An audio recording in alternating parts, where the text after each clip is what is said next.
Speak on growing where you're planted. Growing where you're planted so that you can develop your career in any setting, whether it's at your current institution or wherever else. So Leah Melber, Ph.D., is the Senior Director of Education at the Catalina Island Conservancy. She has over 30 years of experience working in museums, zoos, aquariums, and the outdoors to advance public engagement with the natural world. Her focus areas include interpretation best practices, public understanding of science and conservation, and the professional development and career growth of museum professionals. Leah is also the editor of Teaching the Museum from AAM Press and currently lives on an island 26 miles off the coast of California. For questions, you can put them in the chat at any time, and Leah has some dedicated time to answer them at the end. Or you can also private message me or the Museum Council Zoom account, and we will send them off to Leah to read at the end too. So with that, I will pass it off to Dr. Leah Melber. Hi, everybody. Thank you for joining us. And it is debatable. Is it 22, 21, 26? So depending on how you measure it, there is a slight difference, but it is about an hour off the coast by ferry. So today we're going to talk a little bit about how you can continue to grow professionally when you're situated in the same location, the same museum, the same city. Many of us can sometimes feel that that can limit our opportunities, and that's absolutely not the case. So today we're going to address some ways you can continue to grow exactly where you are. So it looks like we are having technical difficulties. Okay. We're going to do this one more time. We practiced too much is what happened. And then my computer decided it didn't like that. Okay, so there are a lot of different reasons to bring this topic up. But what prompted me is I was on LinkedIn, as we are, and I just was scrolling through and saw one after another. This person got promoted. This person got a new job. This person's going here. This person's going there. And in between each one was a recommendation that I go back to school. And I just thought, well, that's a little bit disheartening and discouraging. And when I was talking to some colleagues at AAM about some blog ideas, that was one of the things I brought up. I thought, you know, in our field, so many people stay within the same organization and continue to grow and do new things that it really should be admired and celebrated. And we should talk about that more than always lifting up the move. And that became a blog. And then that became an invitation to speak with you here. So there are a lot of different reasons why you might stay in your current placement. Sometimes it's because of family. You might have just purchased a house. You might love your job. You might love where you live. And for some of us, it's something called the golden handcuffs. You might be working towards the end of a pension. You might have fantastic salary and benefits and really feel no reason to leave, except for that you do want to continue to feel that you are spreading your wings. Some of you might want to correct me that it's not grow where you're planted, it's bloom where you're planted. That is a more commonly used saying, but I intentionally picked grow. And that's because as much as I love flowers and as much as I love plants, blooms are temporary. They come and go. They're cyclical. And it's a little bit like a roller coaster where growth, if done correctly, if you're taking care of your plants correctly, happens continually. There might be growth spurts, but it is something that is continuous. And I think that's what I'd like for us to think about today when we're thinking about how we grow our own professional presence and career where we are. In talking to the organization prior to putting this together, we were trying to identify, you know, what are different reasons that people might have joined us today. And I settled on these three. I'm sure there are more, but these are the three I settled on. The first one is many of you, I'm sure, are interested in remaining in your home institution, but slowly moving your way up into different opportunities within your home institution, moving up at some point. Some of you might be interested in moving up into a new opportunity somewhere else, just not right now. I have a number of friends that are waiting till their kids graduate from high school and maybe looking at other opportunities. So there's a lot of reasons why you might be interested in staying in your organization, but still want to continue that advancement, either in title or experience. And then the second group is really, I want to expand my horizons. I love my title. I love my job, but I've been doing it for 10 years. And I'd like to make sure that it continues to be fresh, that when I wake up in the morning and I come to work, I don't feel it's become routine or rote. And then the last one is something I hear a lot. Our field's exciting, and many of us chose it because we have a passion for what it is we do, and we want to affect change. So you might be interested in professional growth in order to be at the forefront and become a change agent and be invited to the table more often when policy is being set. And that might be in your own institution when it comes to strategic planning or capital planning, or it might be in the field as a whole and being a part of some of these larger changes that we see in the field. So I'm guessing you all have at least one of these in mind when you join today. Some of you might be all three. So we're going to tap on all three. I also am well aware that those that joined us today, for some of you, this might be your first couple of years working in the field. Some of you might have a lot more years than me in the field. And so we're going to be talking about that throughout and try and address individuals at different stages. There also will be time at the end for questions. And I also will leave you with my email if there's something specific that you want to talk to me about. So considering this, moving on up, what are some of the things that you probably need to consider if you want to stay in your home institution, but you want to continue to build your resume towards an eventual promotion or new title or slightly different direction? And I think the first thing that we have to do that can be really tough is identify where are the areas we need to expand? What are some of the skill sets? What are some of the experiences that we just don't have in place? And, that can be tough because it does take, looking at ourselves a little bit more closely. But this is really important because sometimes it's a chicken and the egg. It can be difficult to get a managerial position without management experience, but you can't get management experience without a managerial position. So it's important to take stock of what you have and where you need to develop.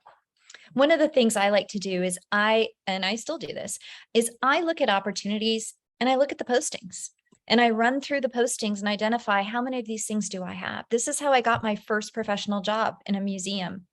My colleague was leaving to become a professor in 9 months. And she told me, she says, Leah, I know you're interested in this position. I'm leaving in 9 months. Here's my job description. And I used it as a checklist. And I tried very hard to make sure I had at least one thing that met the different qualifications they were looking for. That's a great way to be prepared for a position that you might want eventually. Gives you time to build those skills and to acquire that experience. Maybe you can't get a staff where you are, but you could maybe ask for a volunteer that works with you 3 days a week. Maybe you want to look into having an intern over the summer. These are ways that you can build that managerial experience that are within your control, for example. I also encourage you, if you are interested in staying in the area, and there are a couple different organizations that maybe you're interested in stepping into later, either growth at your own organization or nearby, be strategic. Keep your ears open. People tend to say quite often when they are interested in retiring. Keeping your ear to the ground, you might find out when people are moving around. By being a member of councils like this, you will hear a little bit of the scuttlebutt, and that will give you some advanced warning that there might be an opportunity for you to expand right where you are and just slowly step into something new. And a part of that is also sharing your ambition with somebody trusted. And I really emphasize trusted, bolded, underlined, because you don't want it to become a gossip that yes, I'm in this job, but all I want to do is get out of it.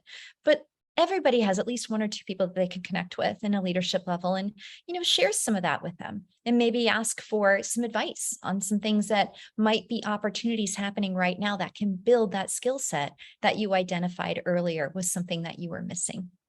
When I was applying for that Natural History Museum job, it specifically said you had to have publications. I was such a new professional. I in no way was prepared to publish in a professional journal at that time. So I wrote an article about ways to take your kids to the museum for the Free Parent magazine. And they liked it so much, they asked me to do several more. And I got paid $5 for each of them. And no, they were not peer-reviewed publications, but it demonstrated that I had an ability to write, and it demonstrated that I was able to communicate. And so they went on the resume. And then lastly, what you see in this picture is expand on what you are doing. We all have at least one project that's part of our regular repertoire of activities that can really be elevated. I did a grant with the National Museum of Niger when I was at the Lincoln Park Zoo, and it involved a swap of professionals and student learning between Niger and Africa and Chicago. And that alone, which was a grant through AAM, was something really special, and that was exciting. But I didn't let it lie there. I milked that activity and I got as much out of it as I could to put on that resume.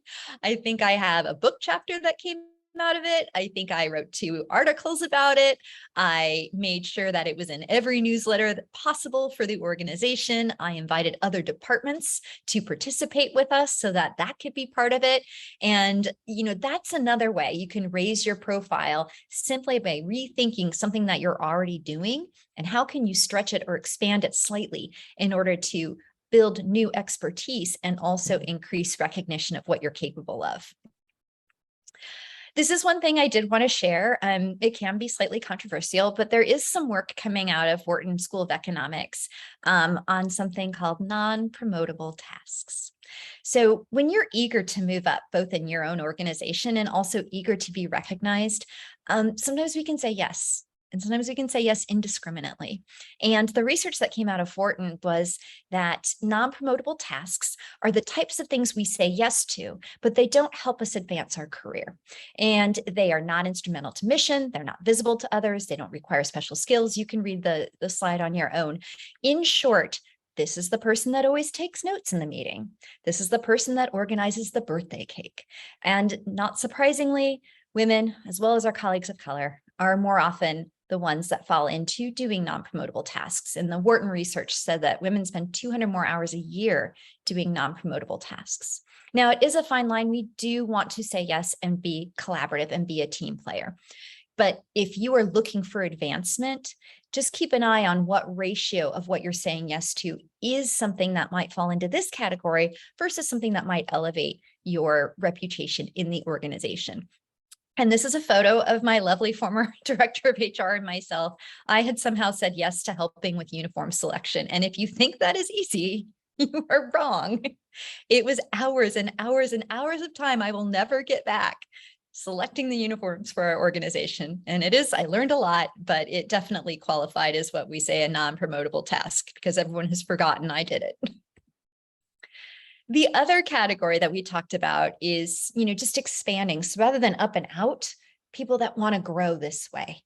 And, we see this with people like myself. You like your job, you like what you're doing, you like your title, you don't necessarily feel that you need to move up, but you really want to continue to have new things happening. You want to feel that even 10 years in the same position every day is still bringing new opportunities for you. And if this is how you are identifying yourself, I think the first thing is to really think about what do you want to know more about? You're sitting pretty. You're in a great position. What is it that you do want to learn about and do more about? I personally have been dipping a lot more into finance and trying to broaden my understanding of financials at a macro level, at an organizational level, not just my own department. And as part of this, when you identify what it is that you want to do, you then want to seek out the colleagues that will be excited to work with you. For example, not surprisingly, my finance department likes the idea that I want to know more about finance, and they're always really quick to work with me on different ways of using our software and different ways that can expand my understanding of that. I would say my team, some of whom are on here right now, they really enjoy working with our conservation department. And that's a great way for them to expand, is to spend time with that department out in the field learning about our species. Another way you can do this is we often have these organization-wide activities. Sometimes they're fundraisers like balls or events. And you might find yourself, especially if you've been somewhere for a long time, doing the same role every single time. This is a great way to shake that up. And, everyone's expected to participate.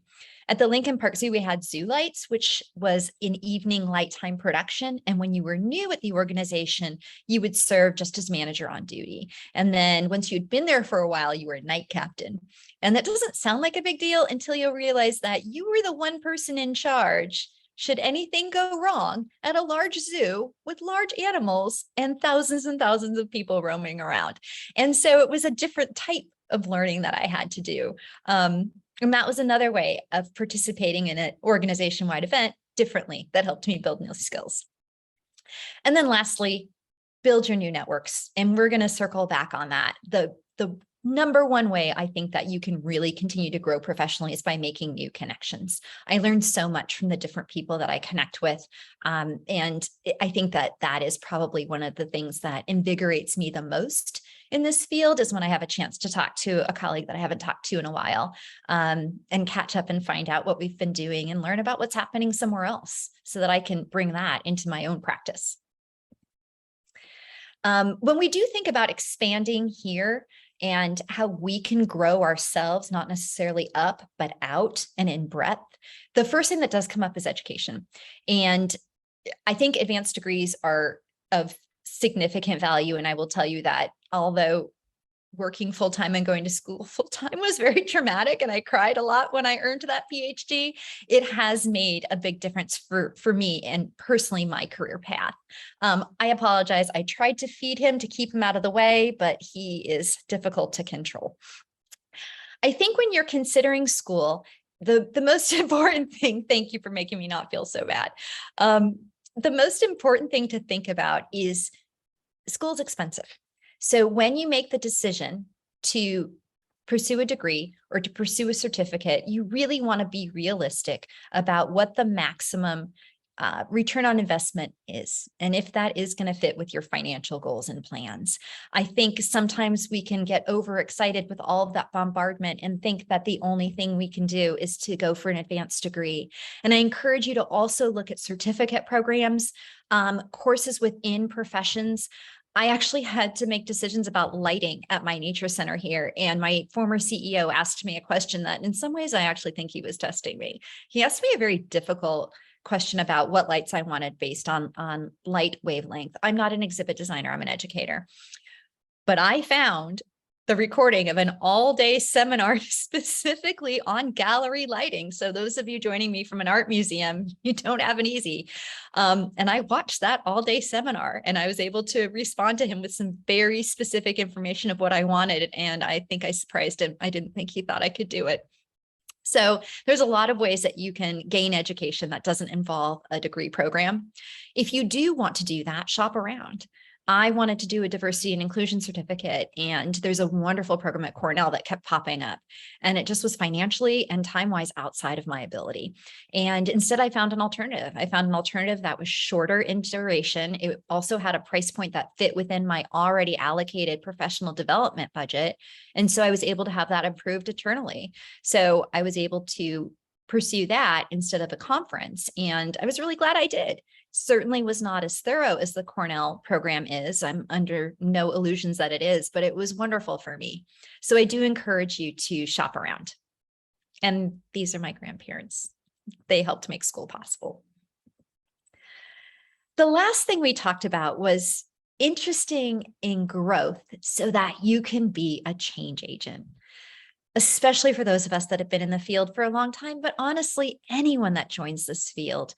We do so because we have a passion. And oftentimes you'll look around and you will have very passionate ideas of what you would like to see happen and what direction you would like to see the organization where you have planted yourself go. You've committed to this organization, and now you're excited to help drive that future or that vision. And sometimes it can be difficult when, for whatever reason, you're not being included in those discussions. And I have this photo because this is George Hines. So for those of you that have been around a long time, he was definitely a pioneer in some of the early publications. And I was at a conference and I saw him, and I literally drug him. You can see I'm hanging on to him to take a photo with me. All he wanted to do was to go to lunch, but very nice man. And I show this image as the impact this person made on me back when there weren't a lot of publications to read was significant. So if you are interested in growth specifically to give back, that's so important. And I encourage you to definitely make that a priority, because we need more leaders in the field. And anyone can be a leader. You can lead from the top, you can lead from the middle, you can lead from your emerging profession. The first thing that you need to do, though, is really be honest about your strengths. For a long time, I would have illusions that I'd be really good at this, and why am I not invited to do this? And I really want to do this, and this will be great. And why don't they include me? And it wasn't my strength. I thought it was, but it wasn't. I learned my strength is I'm a pretty good writer. I'm a fairly good presenter. We'll see how today goes. I'm a fairly good person when it comes to mentoring and working through problems and helping people think collaboratively.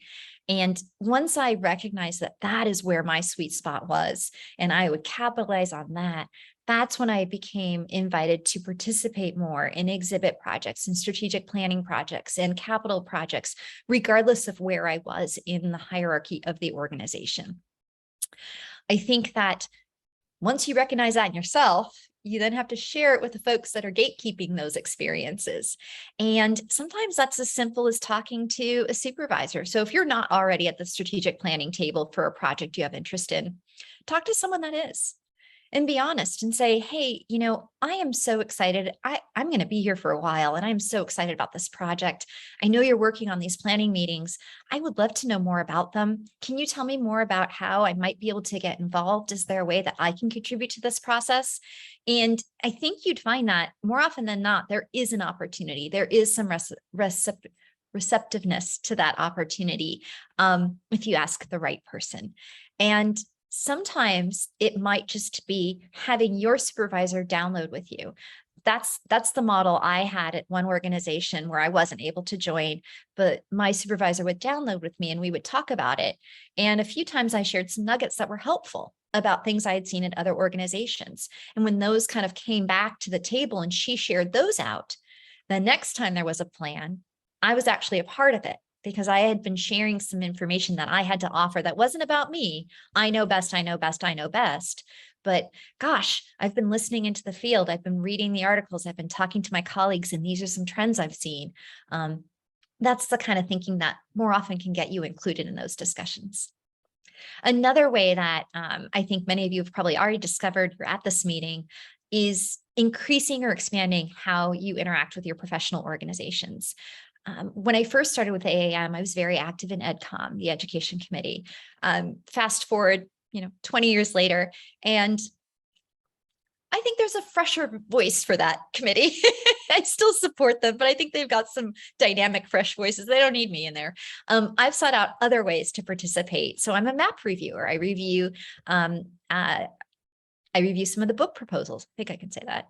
I do a variety of work on the awards sometimes. I'm an award reviewer. So there are lots of different ways you can participate with the same professional organization that will build your skill set.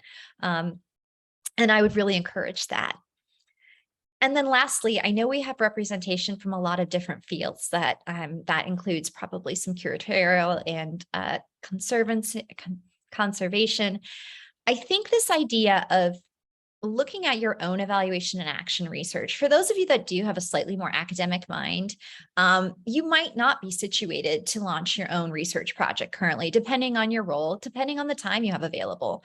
But doing an activity or an evaluative practice is a great way to stretch your mind, as well as to generate some data in order to direct the organization. When I was at the zoo, we did not have a field trip program, even though we were a free zoo with thousands of people coming.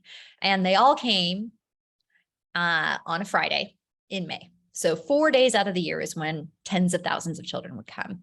And I had identified that if we had an actual program for them to sign up and we only offered it anytime but 4 Fridays in May, then that would generate attendance, but we didn't have a budget for it.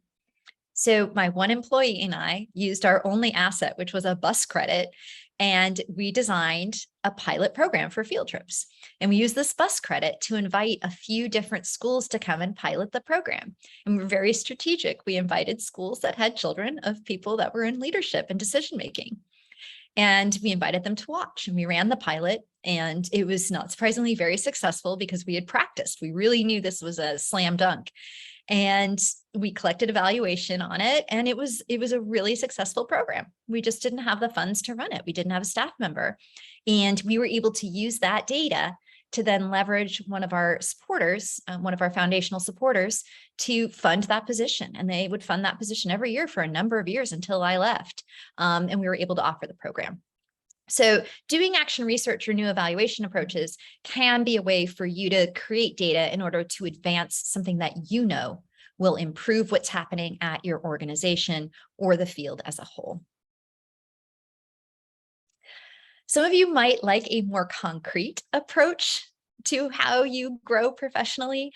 I think there's a couple different ways to look at it, but in this presentation, we'll talk about two approaches. One, I have a specific goal I want to achieve. And one is, I just want to feel like I'm moving and grooving.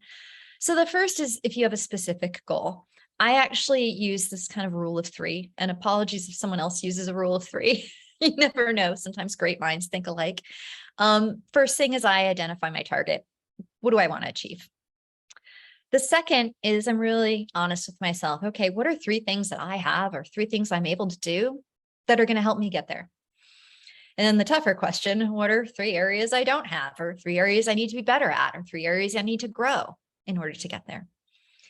And then the next part is, okay, well, who are three people / resources, because it might not be a live body, that can help me get there? Once I have those pieces in play, I set the timeline. And if you've ever used something like Asana, you can end up with 50,000 lines of things you have to do, and that can be a little overwhelming. So what I like to do is just pick kind of three stages. What are the three parts of this? Beginning, middle, and end. Beginning, middle, and end.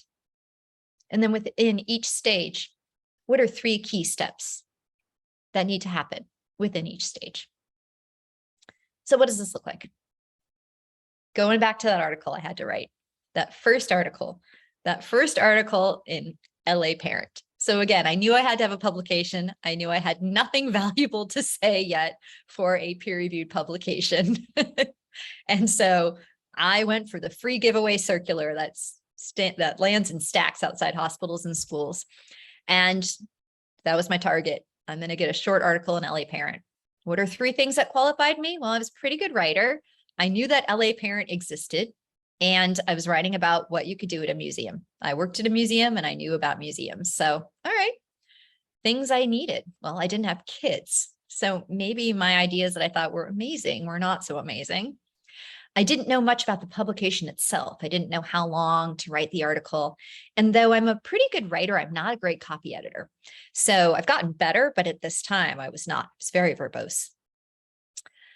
Three people to help. Well, I found somebody with kids. I ran my ideas by them to make sure that they worked.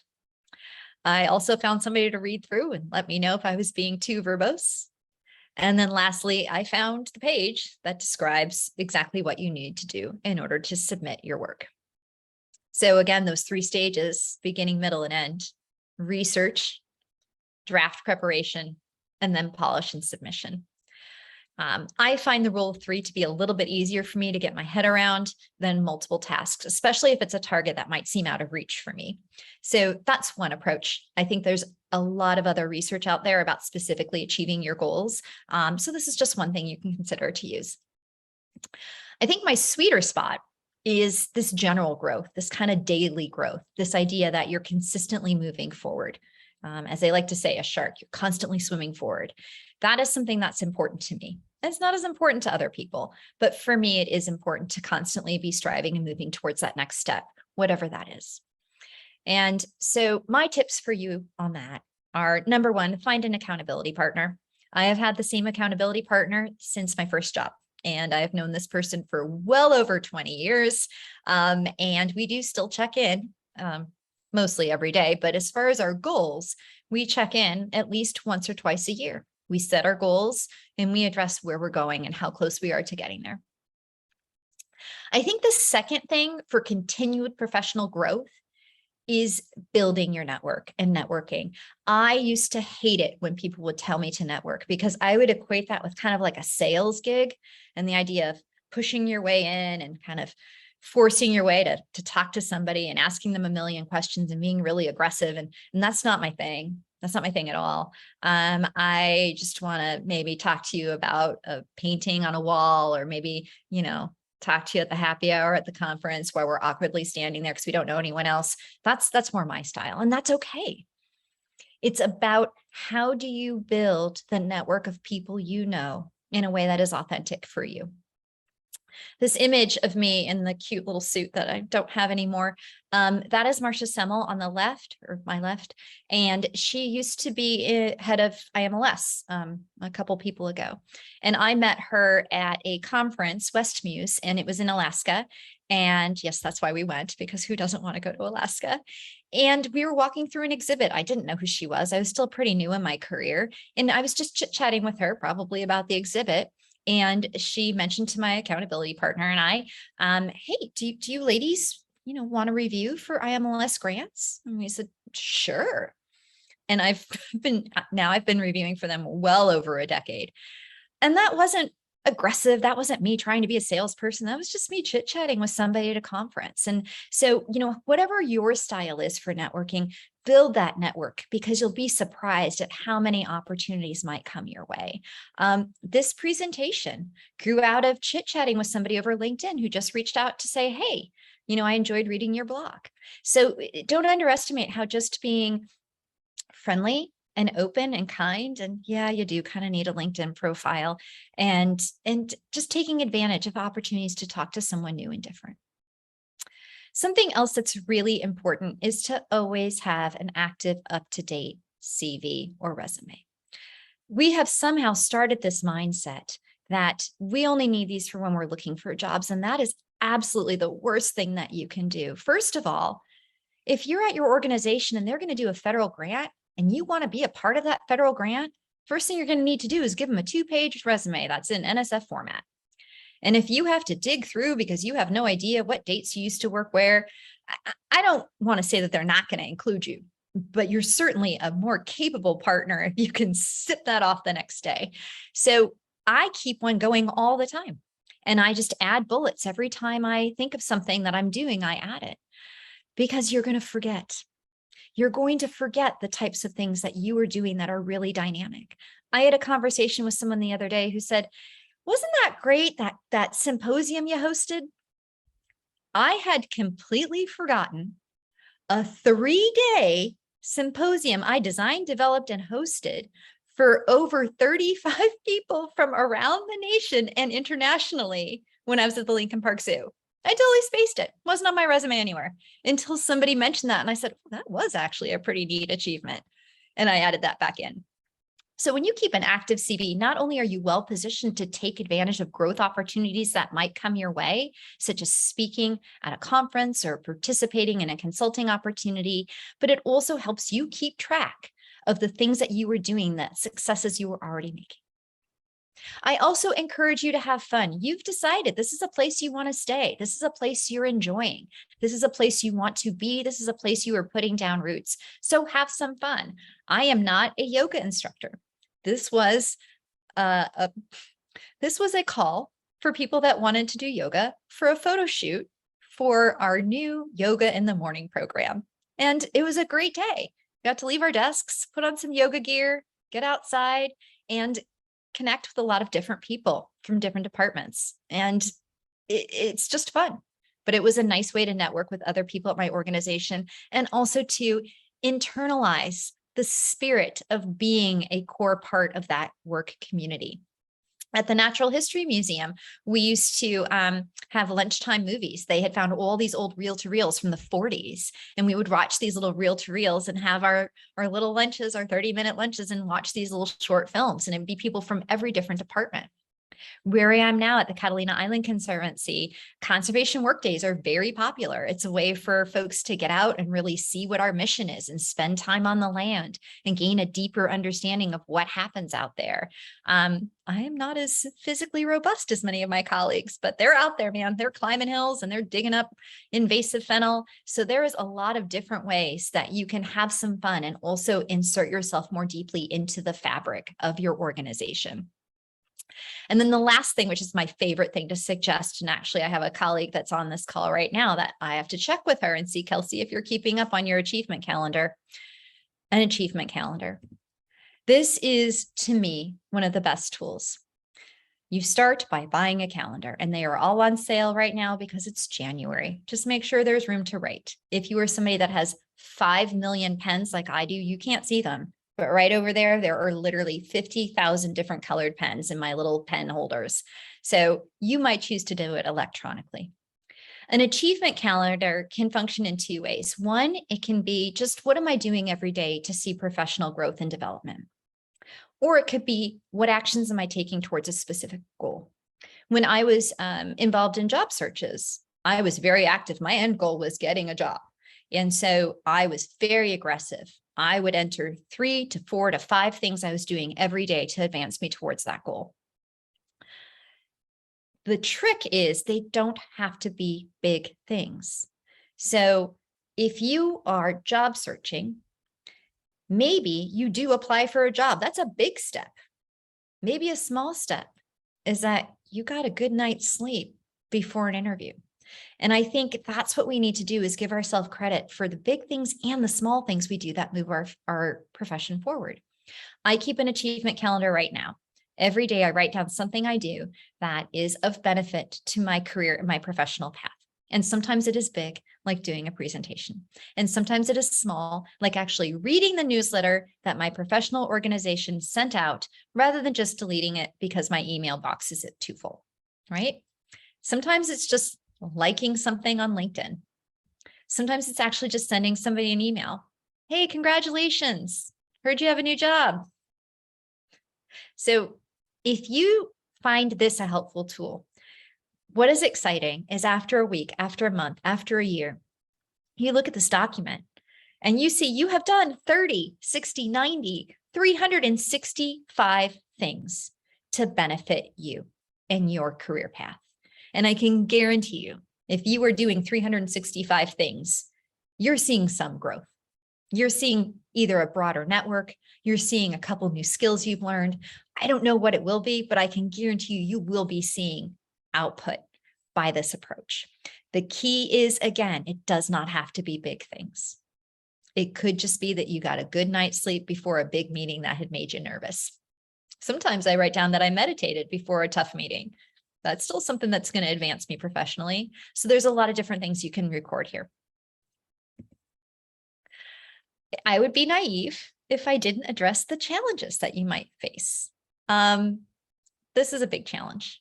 You might have all of the desire and the gumption and think all these ideas are amazing. You might have a gatekeeping supervisor. And a gatekeeping supervisor is someone that is encouraging you to kind of stay in your lane and say, that's a great idea. Yeah, I hear you and I understand. It's not your lane. Stay in your lane. And every supervisor, including myself, we do at times do this, whether we realize it or not. And my encouragement to you is to recognize that this action primarily, most of the time, in my opinion, is coming from concern that if you participate in these new activities, core responsibilities might not get done. And some of us figure that out on our own. I used to have a limit on how many conservation work days they could participate in.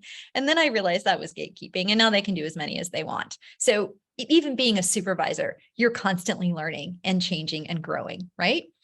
You might need to actually address this with your gatekeeping supervisor. And my suggestion is to head them off at the pass and say, I'm really interested in doing this. I want to let you know that it's taking place at this time. And I have already finished that report that's due for you. So this won't take away from any of my core responsibilities. If you still get pushback, find something that you need to do. Hey, I'm working on that lesson plan. Remember for 12th grade, or remember I'm working on that partnership for that new exhibit. And there's a seminar specifically on the topic for that new exhibit. So I'm going to sign up for that. And that's really going to help me do this. And then see what they say. Sometimes if you've got a real, gate locked, padlocked, key thrown away, it happens. It's rare, but it happens. Seek out the things that are across the board invites. So there will be activities at your organization that everybody is invited to attend, and just say yes to every single one of those. It's harder for the gatekeeper to prevent you from participating, even if they do harbor that fear. And then also prove them wrong. Participate in these things and still do a stellar job. And eventually the gatekeeper will relax and remove the obstacles. I think a more common challenge for all of us, again, supervisors alike, is limited bandwidth, right? You might think, thanks, Leah, these are all great ideas, and I literally don't even have time to use the restroom, let alone do any of the things you just said.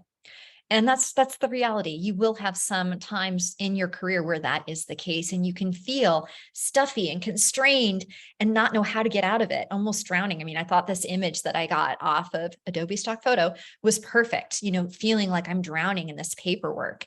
When this happens, I think a great idea is to identify systems opportunity. And this is an idea of, you look at what is it that's preventing you from having the time to pursue these career advancing activities, and what can you do to make it better? Because the act of making it better, of creating a new systems, is already going to draw attention to you as somebody that's a problem solver. And then it's going to free up your time to participate in these other activities. So I oversee a lot of cars, and by I mean my team oversees a lot of cars, and they do a lot of the heavy lifting. But the reality is, a lot of cars belong to my department. When I first came here, there was not a very good system of tracking that. And what that meant is cars were not often where they were supposed to be. We would have a program ready to jump into the van, and the van wasn't anywhere near us. It was an hour away at the airport on the other side of the island. And so we worked together, and we had a very simple system. We put the cars in the email system, in the calendaring system, and we limited who could reserve them in the calendaring system. Very simple, but it definitely improved making sure cars were where they should be. And I don't know how much time it alleviated, but it definitely was a great systems improvement. There has since been more systems improvement, and my team is really the ones that spearhead this opportunity. And every time they tell me about something new that they're doing, I notice and I recognize it. And I make note that, wow, that's really strategic thinking. I think this one is the hardest of all. And I think this one is the type of question that you might want to email me about, because every situation is very different. For many of us, especially if we have spent a significant amount of time at an organization, we might be in a place where other people have fixed perceptions of our abilities. I believe strongly in a growth mindset, the idea that none of our abilities are fixed, that there's always room for growth. We might have certain personality traits that are a little harder to change, but we can change them. We can grow and develop into different professionals with different skill sets and different abilities.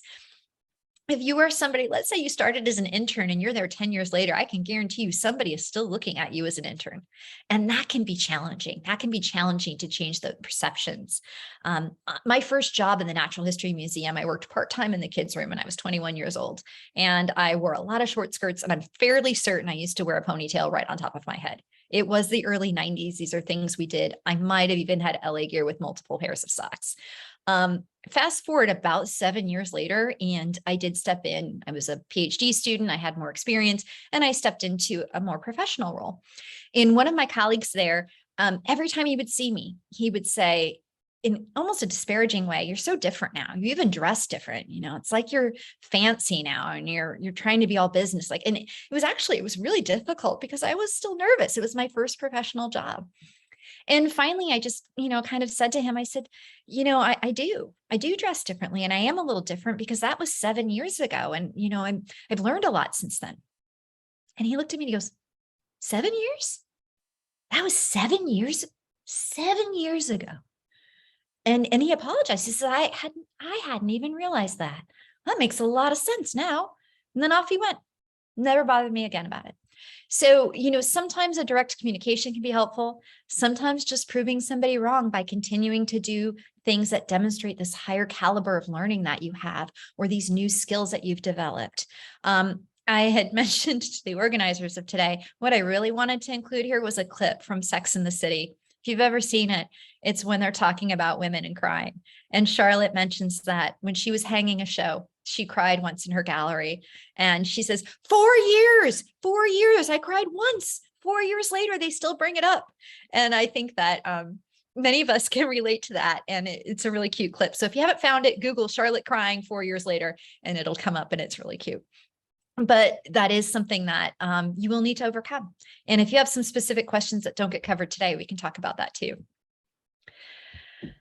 The last one is, you did all that. You took my advice, and you want to say, Leah, yeah, this is great, but my organization is different. It's a little bananas.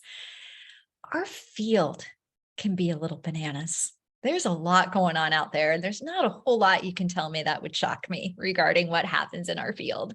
So there absolutely might be a case that there's very limited room for you to grow professionally at your current organization for whatever reason. And that's when you need to grow those branches over the fence, right? Has anyone ever taken fruit from the branches that come over the fence? It's legal. It's over the fence. It's yours. This is where you need to start thinking of how you work over the fence while still keeping your job. And disclaimer, be mindful of what your organizational regulations are. Many organizations will have a non-compete clause. There are definitely things to be concerned about. You cannot use resources from your current organization to benefit another organization. Also, if you are a member of the collective bargaining unit, there might be some guidelines there that you need to follow. So I'm going to preempt this, especially for my HR professionals that are on the call, that, definitely check with HR on what opportunities are okay for you to pursue. Some of the things that I have found helpful: volunteering, consulting, mentoring, writing, presenting, increasing your LinkedIn presence. I was slow to jump on the LinkedIn page because I just thought I don't need one more social media to drive me bananas. But there really are ways that I can engage with it that I find am forwarding my own professional pathway.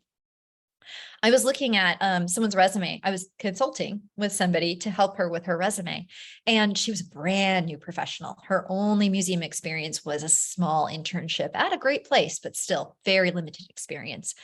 But she had a ton of financial experience at her church.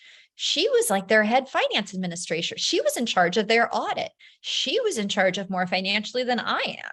And so we reworked her resume to put that up there because it was still a part of what she did, so that somebody could see that those were skills that she was developing and that she had mastery over. This is another great way to build your skill set, is through these channels. And depending on your time, depending on what you have available, depending on what you're already doing, you'll know which one is going to be the best choice for you. This one is another hard one to talk about. For those of you at larger organizations, we all know there are groups, right? There are cliques, there are factions. Not unlike Divergent, the movie. There are these groups and there's a gossip group, and there is the complaining group, there's the whining group, there's the group that's always doing everything right? Be thoughtful. Be thoughtful about who you spend your time with if your priority is to grow and level up within that organization. It doesn't mean that you don't socialize, but if there are a couple people that are known for not being able to keep a secret and you've aligned with them, you may not find yourself invited to as many meetings where discretion is key. So I think that this is one you have to search within yourself and think about how you balance your own ethical choices and, how you treat people you care about and the types of friendships you want to grow. But be mindful that, who you connect with at the organization can elevate you, and it sometimes can prevent you from moving forward. I think it's different in every organization, but I would be remiss if I didn't share that that is something that you need to consider when you're looking at where you ultimately want to go. I do want to end with the concept of fear, because we all have fears. I have a deep, deep fear of driving over bridges. And then I moved to Miami and I had to drive over bridges. And my mom is on listening and they wanted to go to Key West. I had to drive on a bridge for 4 hours. So this idea of facing your fears is a really important part of just life, but it plays an important part in your career as well. This is my favorite project I have ever done. And the way this project happened is I was traveling in India. I was by myself because my accountability partner was not very accountable and canceled at the last minute. So I was also traveling in July, and I was shocked that I could find this fantastic, fabulous 4-star hotel for $100 a night with an extra free night. That's because in India in July, it is 175 degrees. So I was literally the only person at this hotel. I had taken this long train. I was jet lagged. I'd been on a train for 7 hours. I get there and I'm just exhausted. I'm in this nice hotel room and I'm thinking, I just finished a book project. I really want to do another one. I don't know that I want to write a whole other book though. I'm too tired. An edited volume, that's what I'll do. And I had this idea of an edited volume of all these great people sharing their advice. And, when you're jet lagged, you have a really big ego. So I got out my little iPad and I typed up this email and I went through all of my emails, and I swear on my life, there was no wine involved. It was just pure jet lag. And I went through and I zipped this email off to literally every email in my system of somebody I thought could contribute. And that included at least 10 or 15 people that I did not know personally. I had just plucked from group emails that at the time I would consider way above my caliber. And then I fell asleep. And because of the time difference, right, that was the day and it was night for me. I woke up the next day and I literally bolted up out of bed and I went, oh my gosh, what did you do? How silly and egotistical did you sound? And I scrambled for my iPad and I opened it up. And I was shocked to see how many people wrote back and said, great idea, count me in. And definitely within there, a number of people that I would have considered way outside my league as far as wanting to collaborate with somebody like me. And the end goal was a really, really great product. And I can say that because 95% of this is not my writing. It's a great book because of everyone that agreed to be a part of it and share their personal stories. Some of you might be familiar with Beverly Sorrell. Her first comment is, my mother cried when I got fired from the shed. What? Fired? So this idea that people that were leaders in the field were sharing the hurdles that they went through to become professionals that they are, all involved overcoming some aspect of fear. So after you heard everything today and you decide there are a couple nuggets that you want to take away, hopefully, don't let any kind of anxiety or fear stand in your way. Recognize it's there, but continue to move forward, because once you get past that, you'd be surprised at what you can accomplish. And with that, we're going to have the last slide. I'm going to give you a few minutes to write that down, and then I'm going to stop share because that allows me to better see the chat. Okay. Hi. Ooh, my lighting went off a little bit. So thank you, everybody. Let's see. I'm going to scroll up to the top and just see. You can also raise your hand or just type of questions.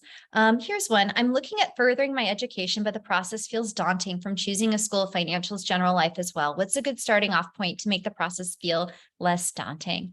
I think the first thing is to think about, what is it that you really want to learn? Our field is diverse. All right. Do you want to go into conservation? Do you want to go into curatorship? Do you want to go into exhibit design? Do you want to be an educator? Because each program does have a slightly different emphasis. And thankfully, we have the internet. How many of y'all remember looking for your university by reading a big book, Barron's Guide to Colleges? And I used to have to flip through, and then you'd send a letter to get information about your school. So the first step is really to solidify what it is that you want to increase your understanding and knowledge about. Second, identify if that is a degree program or if you can get that information elsewhere. And that should be a really good first couple steps to move. And then after that, I think it really depends on your specialty, and you can connect with me later because the pathway will be different depending on what you need to do. If you want to be in the curatorial field, that advanced degree and that research experience is really going to be important. If you just like being a part of museums and you're somebody that has been working in HR your whole life, come on in. Come on in and join us. So, there's a lot of different ways that you can connect that would or would not need schooling. So start with what your goal is, and then start looking at what your options are. Somebody just mentioned that I agree, our professional organizations and their committees are a great place to start. I forgot to say that also consider working outside the one you've always done. I had wanted to present at AAM since I started in the field, and I think I was rejected at least 4 or 5 years in a row. I mean, it was a considerable amount. It almost became comedic. And then something clicked. And then the next 2 or 3 years, I think the year after, I had 2 things accepted, and I was a facilitator, and I had a book in the bookstore. And it's cyclical.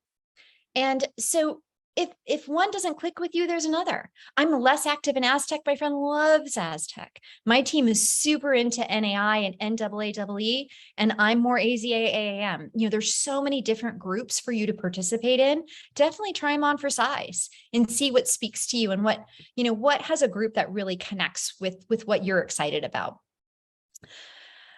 Oh, what are some common markers you have to tell you it's time to move toward a new organization position? If there's a lot of crying, that can be one thing. I think if you start not being excited to go into work, if you start looking at your suite of things that are your responsibility, and very, very little of it is speaking to you, it's time to start thinking. Our field is difficult. Our field, it is very competitive, and our jobs don't grow on trees. I get a lot of flack for not owning a home. Every single move I've made has been to an entirely different state. That's just what I have to do in education leadership. For some of you with even more discrete specialty areas, it's even more significant. I have a friend who is population management for AZA. So she specifically addresses genetic diversity in animals and breeding recommendations. And when she was looking for her job, there was literally 2 in the whole nation. So if you think it's time to move on at all, start looking early. Start just quietly looking to see what's out there so that you know how to prepare. I think it's when you end the day and you're more excited to go home and see what's on TV. That's unusual for our field. We tend to really love what we do, and that's a really good marker. I think also look at your relationships with your supervisors as well as your team and see if they are becoming stronger and advancing, or if they're becoming more tension filled. Because we've seen a lot of research, people don't leave institutions, they leave supervisors. So that can also be something that you want to look at. Either way, as a supervisor or down, what are some different ways that you can look at building a healthier and more positive team? We can always grow in that area. How do you determine what to put on your resume and your cover letter? Bing, bing. When I am in a job search, I tailor my resume for every single job. And I look and I read what they're asking for. And let's say if I have 10 qualifications, I change the order of those qualifications based on specifically what's being called out in the job position. If they just keep mentioning over and over and over again that they want somebody that's collaborative and a team player and collaborative and a team player, don't lead with, I did this, I did this, I did this. Flip that order. And, mention I was part of an exhibit team that accomplished this. So that's a key thing to do. Also, you want to try and not be overly wordy, but you want to be detailed enough. So think about numbers. Did you increase things by X percent? Did you do an exhibit that was X square footage? Types of things that you can use numbers to highlight the intensity of what it is. What's the difference between cover letter and resume? Resume is really like, these are my accomplishments. And really kind of, I don't want to say dry, but it's not passionate. It's like, I did this. This is what I did. It's really cut and dried. This is what I did. When it comes to your cover letter, that's your way to add what's not there. It's also a way to address something that's missing. My first job at a zoo. I hadn't had a zoo experience. And I said, though I haven't worked at a zoo before, I did oversee the living collections at my natural history museum, right? So there are ways that you can kind of clarify things they might have questions about, and kind of head them off at the past. Thank you for sharing the growth mindset book. Somebody remembers the Sex and the City episode. How do you balance growing in your role and taking on new responsibilities without doing work? Working your wage. How do you say yes, but don't get taken advantage of? I don't know that I'm very good at that. I think that one's an offline one. I think if you take a note of my email, and I think that that's a deeper conversation because it's not easy. And I think it does depend on the organization. I think it actually depends on how your organization runs, foundation employee versus government employee, collective bargaining. I mean, in some cases, there actually are limitations, legal limitations. So there's a lot of different things that come into play for that. I am looking at the time and I want to make sure, should I continue with questions or how would you like me to continue? Yeah, Leah, if there's any other couple questions, you're more than welcome to answer them, and then we'll make a end at 8:05. Okay, that sounds perfect. And someone's asking, could you put your email in the chat again? Yes, I will do that right now.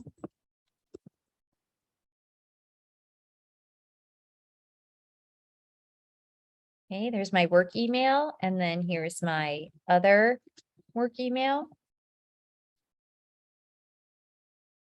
Okay, so either one of those you can use to contact me. And yes, there will be a recording. Somebody liked the rule 3. Are there any other questions that maybe I missed in trying to scroll that are important for right now, because you have to make a decision tomorrow about your career? Hey, I think the important thing to remember is we're all always growing. I'm a better professional now than I was 6 months ago. I'm a better professional now than I was 8 years ago.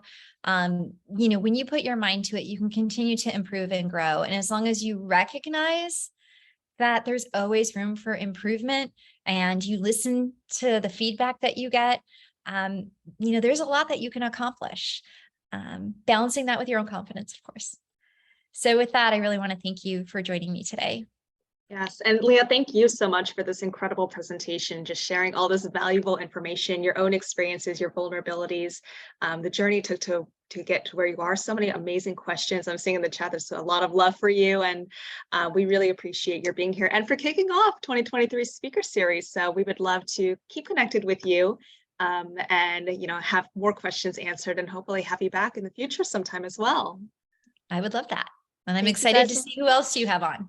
Absolutely, absolutely. And for everyone else, like Ali Boyle mentioned, please stay in touch with our social medias and newsletters, and we look forward to hearing from you soon. All right, take care, everyone. Bye-bye. Thank you. Bye-bye.